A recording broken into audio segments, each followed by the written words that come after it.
Assalamualaikum warahmatullahi wabarakatuh.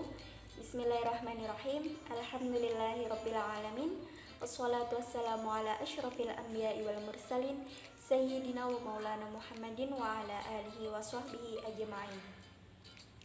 Yang terhormat Bapak Masrudin MPDI selaku dosen mata kuliah Tahfiz Quran dan Hadis di MTS atau MA. Pada video ketiga kali ini yaitu ada materi tentang menggapai kebahagiaan dengan sabar dan syukur. Di sini ada dua subbab, yaitu yang pertama tentang isi kandungan hadis riwayat Muslim dari Abu Yahya Suhaib bin Sinan yang mana membahas tentang indahnya sabar dan syukur. Dan yang kedua yaitu isi kandungan hadis riwayat Tirmizi dari Abdullah bin Abbas yang membahas tentang pertolongan Allah itu bersama kesabaran, kesulitan, dan kesusahan. Baik, langsung saja. Di sini yang pertama ada kandungan hadis riwayat Muslim dari Abu Yahya Suhaib bin Sinan tentang indahnya sabar dan syukur. Bismillahirrahmanirrahim. An Abi Yahya Suhaib ibnu Sinan radhiyallahu anhu qala Rasulullah sallallahu alaihi wasallam ajaban li amril mu'minin inna amruhu kulluhu khaira wa laysa dzalika li ahadin illa lil mu'minin inna asabathu sarra'u syakara fakana khaira lahu wa in asabathu zarra'u khaira fakana khaira lahu.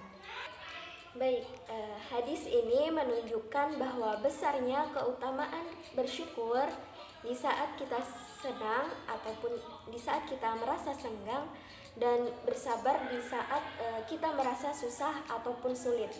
Bahkan kedua sifat ini yang merupakan penyempurnaan keimanan seorang hamba. Seorang hamba yang merasa imannya sempurna, ia akan selalu merasa bersyukur kepada Allah Subhanahu wa Ta'ala, dan ia pun akan merasa senang dan sabar ketika ia mendapatkan kesusahan ataupun kesulitan dari Allah. Maka dalam hal apapun itu, dia selalu senantiasa ridho kepada Allah dalam segala ketentuan takdirnya, sehingga saat kesusahan dan ada musibah yang menimpanya itu akan menjadi sebuah kenikmatan dan akan menjadi anugerah bagi dirinya. Dan sebaliknya, orang yang tidak beriman, ia akan selalu merasa berkeluh kesah kepada Allah dan ia murka terhadap ketentuan yang menimpa atas dirinya, sehingga semua dosa dan segala keburukan itu datang menghampirinya, baik dosa di dunia karena ketidaksabaran dan ketidakridhoannya terhadap ketentuan yang diberikan oleh Allah kepadanya. Kata syukur sendiri itu berasal dari bahasa Arab yang mana dengan kata dasar syakara yang artinya berterima kasih, atau bentuk masdarnya dari kalimat ini adalah syukr atau syukron yang artinya rasa terima kasih. Syukur itu terbagi menjadi tiga. Yang pertama yaitu ada syukur dengan hati, yaitu dia mengetahui bahwa nikmat-nikmat itu berasal dari Allah Subhanahu wa Ta'ala dan bukan dari selain dirinya. Dan yang kedua yaitu ada syukur dengan lisan, yaitu contohnya kita dengan mengucapkan alhamdulillah dan selalu memuji kepadanya.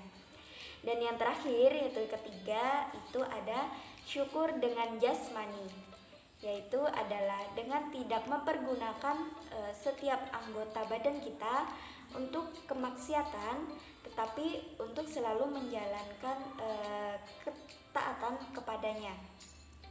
Nah, juga termasuk mempergunakan apa yang diberikan Allah Subhanahu wa Ta'ala berupa kenikmatan di dunia untuk menambah ketaatan kepadanya, dan dalam artian itu bukan untuk sebuah hal kebatilan. Uraian sabar ini telah kita bahas pada bab sebelumnya, dan syukur ini juga merupakan bagian dari akhlak mulia yang muncul karena adanya rasa kecintaan dan keridhaan kita terhadap Allah Subhanahu wa Ta'ala, Sang Pemberi nikmat. Seseorang yang diberikan nikmat oleh Allah walaupun sedikit, ia tidak mungkin akan bersyukur kalau tidak ada keridhaan di dalam hatinya.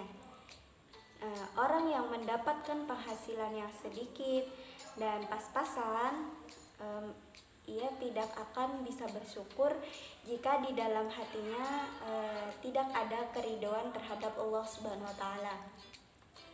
Nah, dan demikian pula orang yang diberi kelancaran rezeki dan harta yang berlimpah, ia akan terus merasa kurang dan tidak akan bersyukur kepada Allah jika tidak diiringi dengan keridhaan di dalam hatinya.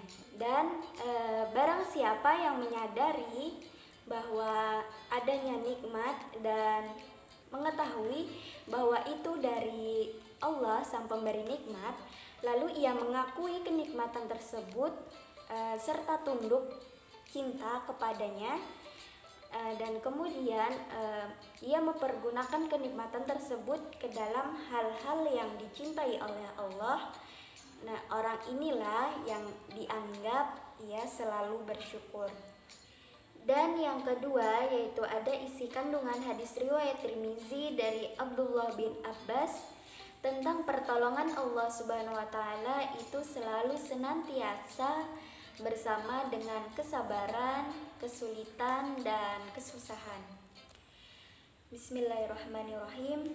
An Abdullah bin Abbas radhiyallahu anhu qala qala Rasulullah sallallahu alaihi wasallam wa'lam anna nasra ma'as sabri wa anna al-faraja ma'al qarbi wa anna ma'al usri yusra.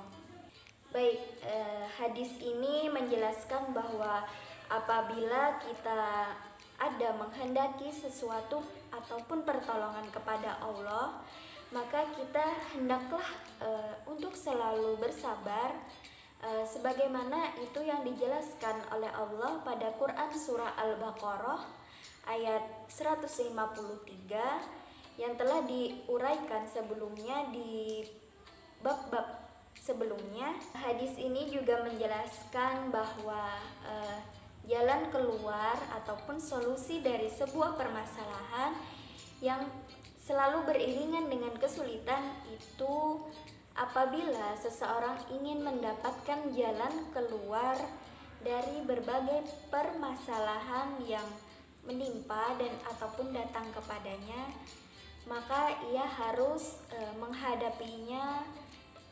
menghadapi kesulitan-kesulitan yang ia hadapi. Dan di akhir hadis ini pula Rasulullah SAW itu mengingatkan kepada kita bahwa bersama kesulitan itu selalu ada kemudahan. Sebagaimana firman Allah Subhanahu wa Ta'ala pada Quran surah Al-Insyirah ayat 5 yang berbunyi, maka sesungguhnya beserta kesulitan itu ada kemudahan. Mungkin kiranya itu saja yang dapat saya sampaikan. Adapun keringkasan dari pembahasan kita hari ini yaitu pertama, hadis-hadis di atas tadi itu menunjukkan bahwa tingkatan-tingkatan iman kita itu seluruhnya adalah antara sabar dan syukur. Dan yang kedua yaitu kehidupan seorang mukmin itu seluruhnya bernilai kebaikan dan pahala di sisi Allah Subhanahu wa Ta'ala, baik dalam kondisi yang terlihat membuatnya senang ataupun susah. Dan yang ketiga yaitu seorang hamba yang sempurna imannya, ia akan selalu bersyukur kepada Allah ketika ia merasa senang dan bersabar ketika ia sedang berada dalam kesusahan. Maka dalam semua keadaan dia itu selalu senantiasa ridho terhadap Allah dan terhadap ketentuan yang Allah berikan dan Allah takdirkan kepadanya, sehingga kesusahan itu dan musibah itu yang menimpa terhadap dirinya itu berubah menjadi sebuah kenikmatan dan anugerah bagi dirinya. Dan yang terakhir yaitu orang yang tidak beriman, ia akan selalu merasa berkeluh kesah dan murka ketika ia mendapatkan kesusahan ataupun ia menimpa musibah yang datang dari Allah Subhanahu wa taala. Sehingga semua dosa dan keburukan itu akan selalu menimpa kepada dirinya, baik dosa di dunia karena ketidaksabarannya dan ketidakridhoannya terhadap ketentuan Allah, sehingga ia akan mendapatkan kesengsaraan. Baik, mungkin itu saja yang dapat saya sampaikan. Wallahul muwaffiq ila aqwamit thoriq. Assalamualaikum warahmatullahi wabarakatuh.